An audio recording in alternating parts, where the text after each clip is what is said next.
how a three-star recruit became an NFL superstar. I believe they're talking about Lamar Jackson. It might be going through his history a little bit and how he got to where he is. Before we get into the video, guys, make sure you smash the subscribe and follow button. Hype up this video. Smash! Was that croaky? No, that was good. Okay. That was clean. We don't want croaky. Loud but clean. Yeah. Throughout his life, Lamar Jackson has been forced to overcome more grief and suffering than most people can even begin to imagine. Not only that, but he's had to prove countless haters wrong over and over again. This is the story of Lamar's journey from an overlooked three-star recruit to an NFL superstar. Born and raised in a poverty-stricken area of Pompano Beach, Florida, the only part of Lamar's childhood coming easy to him was football. Football was always a part of Lamar's life, as he and his three siblings would often play football with their dad in the yard. From day one, two things were clear. Lamar was a daddy's boy, and he was special. At the age of 7, in his first season playing organized football, Jackson was named MVP, which he went on to win for every youth football team he ever played on. Just when it seems like things were finally starting to go Lamar's way, and he had found true happiness, Jackson was struck by tragedy. When he was just 8 years old, his father died from a heart attack. Then, to make an already unbelievably sad event somehow worse, Lamar's grandmother passed away on the same day. From that moment forward, Lamar relied on his mother for everything. She put food on his plate. That is so harsh. Same day, 2 passings. Like, what are the odds of that? Insane. It's too much to handle as well. At 8 years old? Yeah. Wow. And clothes on his back, while also coaching him up on the gridiron. It was her belief in him that helped him get to where he is today. When people wanted to make him a wide receiver or defensive back at a young age because of his speed, she was the one insisting that he stay at quarterback. Reflecting on her impact in a Players Tribune article, Lamar said, "A lot of people helped me get better when I was young, but the best coach I've ever had was also my first one, Mom. And I'm not saying that just because she looked out for me and encouraged me to pursue football and all that stuff. I mean, she actually made me grind to get better." As a high schooler, Jackson was going viral on social media, putting up big numbers in stat sheets and receiving offers from Power 5 colleges. But it wasn't enough because he was still doubted and disrespected. Jackson played 2 years of varsity football at Boynton Beach High School, starring as a dual-threat quarterback who could beat defenses through the air and on the ground. He threw for 2,263 yards and 31 touchdowns for a 102.7 quarterback rating, while also rushing for 1,624 rushing yards and 22 touchdowns. Lamar's abilities helped him become a social media sensation on a couple of occasions. One of the highlights still make. So he done that while young. So he was in like the social media space, getting the recognition at a young age, which is very clever because not a lot of people use social media back then like that. Like, I think if I was, growing up to be, if I was at an age where I'm training for sport and I'm, good to a level, 100% I would have been all over social media. Like, if I knew what social media will become and stuff like that. The thing is, like, back in the days, no one really knew social media would be as big as it is now. Like, everything is on social media. Everyone is on social media. No one cared to record back then. Yeah, but back in the day, it's just like...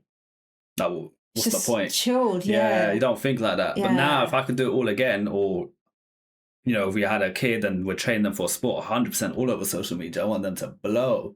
That's how he's obviously got the recognition he wanted. Yeah. Its rounds on the internet today, where he scrambles around in the pocket, evades multiple defenders, and takes off down the sideline before stopping on a dime and letting a defender fly past him as he casually strolls into the end zone. Plays like this look like they were straight out of a video game, with how easily Lamar toyed with defenses, showing just how special he could be. Despite the impressive stats and millions of YouTube views, ESPN and 24/7 Sports rated Lamar as only a 3-star recruit, ESPN had him as just the 80th best player in Florida. These recruiting analysts thought he relied too much on his athleticism and that this would catch up to him when he was going against bigger and better competition. We just had this conversation about NBA, but in the NFL, it seems like they're used to that problem and they look at that. So they're probably looking for things like field IQ and stuff rather than just speed or like power, speed, flipping and athleticism, basically.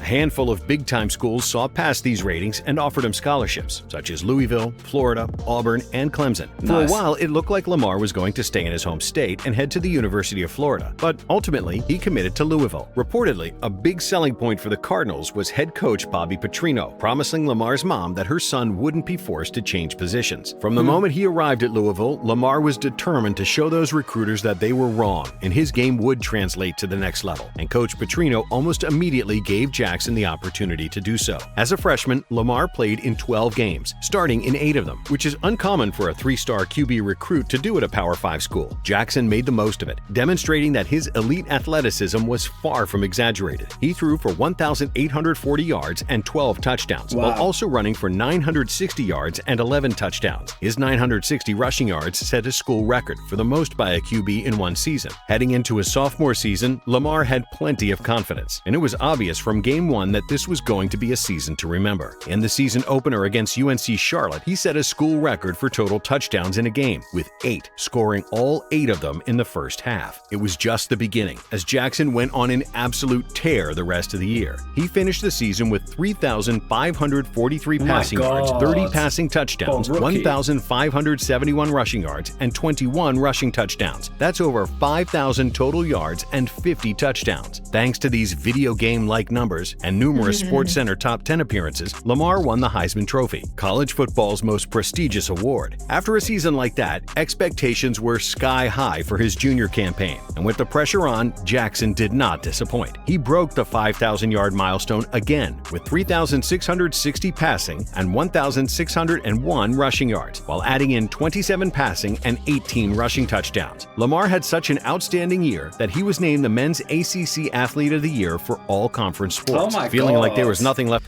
He literally was on top of the world. He was. Like, as a rookie, he was like the man before he got into college as well, and now killing it here. What a player. To prove with his collegiate career, Lamar forewent his final year of eligibility and declared for the 2018 NFL Draft. Heading into the draft, Lamar couldn't escape a narrative that had followed him ever since he was a young kid. Despite coming off 2 of the most dominant back-to-back seasons in college football history, he still had haters who seemed to be praying for his downfall. After throwing for over 7,000 yards in just 2 seasons, the experts still questioned his passing abilities. Some of them even went as far to suggest he switch positions and play wide receiver. NFL teams must have been listening to this noise, as Jackson fell in the first round of the draft. While this was happening, cameras showed a distraught Lamar with his mom backstage in the green room. It was a fitting and powerful image, as one of the few people who never gave up on him, while others often did, was right by his side. Then, after a painfully long wait to hear his name called and watching 4 other quarterbacks get drafted before him, the Ravens finally traded up. Oh, Allen got drafted. And watching 4 other quarterbacks get drafted before him. Yeah, we just reacted to him. Yeah. Good player. The Ravens finally traded up to take Jackson with the 32nd overall pick, the final pick of the first round. Like his mom and his college coach, Baltimore saw something in Lamar that made them believe in him, even when others seemingly didn't want to. Although he was a first-round pick, Lamar still had to wait for the chance to prove he belonged to the rest of the league. As a rookie in 2018, Jackson didn't get his first career start until Week 11 against the Bengals, when Joe Flacco got hurt in Baltimore's previous game. His haters were ready to say he wasn't ready for the moment, until Lamar went and balled out. He led the Ravens to a win over their division rival while throwing for 150 yards and rushing for 117, a franchise record for a quarterback in a single game. After this, Jackson never looked back, leading his squad to 6 wins in 7 games to end the regular season and clinch a playoff spot. Even though he only started 7 games, Lamar still led the league in quarterback rushing yards with 695. While the Ravens fell in the wildcard game to the Chargers in a tight 23-17 contest, Jackson became the youngest quarterback in NFL history to start a playoff game and had officially put the league on notice. Having shown flashes of brilliance as a rookie, 2019 was Lamar's year to show what he was fully made of, and that his less than half a season was more than a fluke. The Ravens also had a full offseason to design a new system specifically for Jackson, who could not possibly have a more different playing style from Joe Flacco. In Week 1, Lamar was on a mission and went off against the Dolphins, throwing for 324 yards and 5 touchdowns, while becoming the youngest player ever to achieve a perfect passer rating. He followed up that historic performance with another one against the Cardinals in Week 2 by becoming the first player in league history to pass for more than 250 yards and rush for 120 yards in a single game. W team, because firstly W Lamar, because he had to go against all the haters. People doubted him. He was always, for some reason, looked down on in a way. Even though he performed every time. Like people just were, athleticism or I think I was just jealous. I think the haters were just jealous. Something that's really weird. But W team that took him on because they literally, firstly, they took a chance on him a little bit. well, everyone didn't pick him, they picked him. And secondly, they built a system to work around him. Yeah. Which for someone so young and that, they normally wouldn't do that, especially for like a backup quarterback. But they built a system of how the team plays when he comes on. Yeah. So that is sick. But then again, I feel like because quarterback, the game does rely on them, if that makes sense. They're the vision of how the game's going to go. So it's like Tom Brady, like he controls. But you know what it is? They got another quarterback who's their main star. So they got a system around him, but then they made a second system. So when Lamar comes on, or if he's covering, the team play a different way to suit Lamar. Yeah. So I think that's really sick. Yeah. I don't know if all teams do that or not.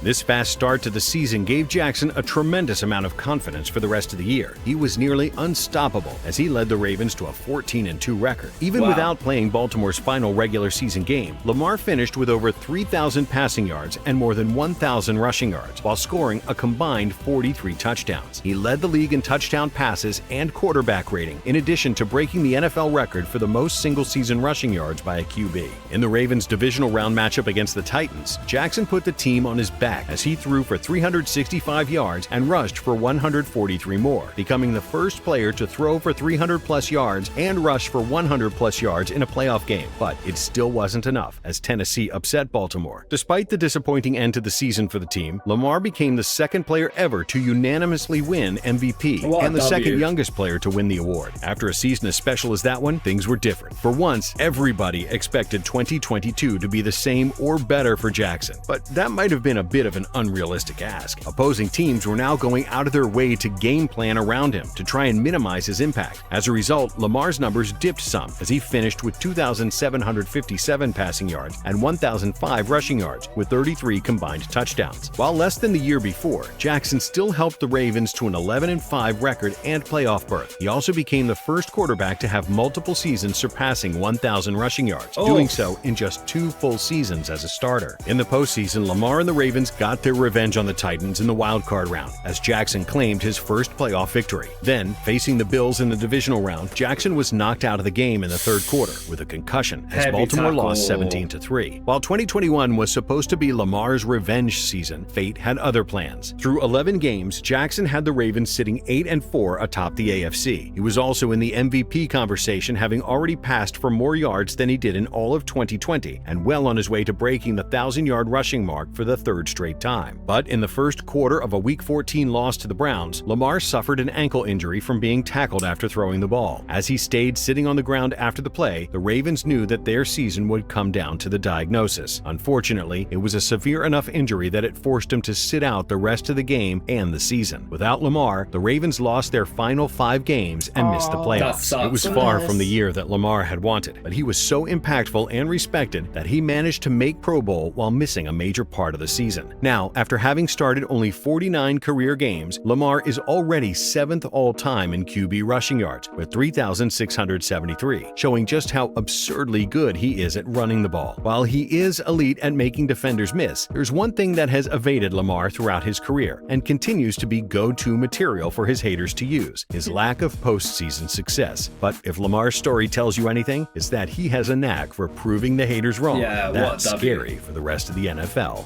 Look, he keeps delivering. When odds are against him, he's someone that will show up clearly. That's what you need in your team. So, what a player. I've gained a lot. I already had respect for Lamar, but watching that made me gain even more respect. I think he's just an amazing player. Yeah, he's so good. He just has to keep going. That's it. Keep proving them wrong, to a point where they just have nothing else to say.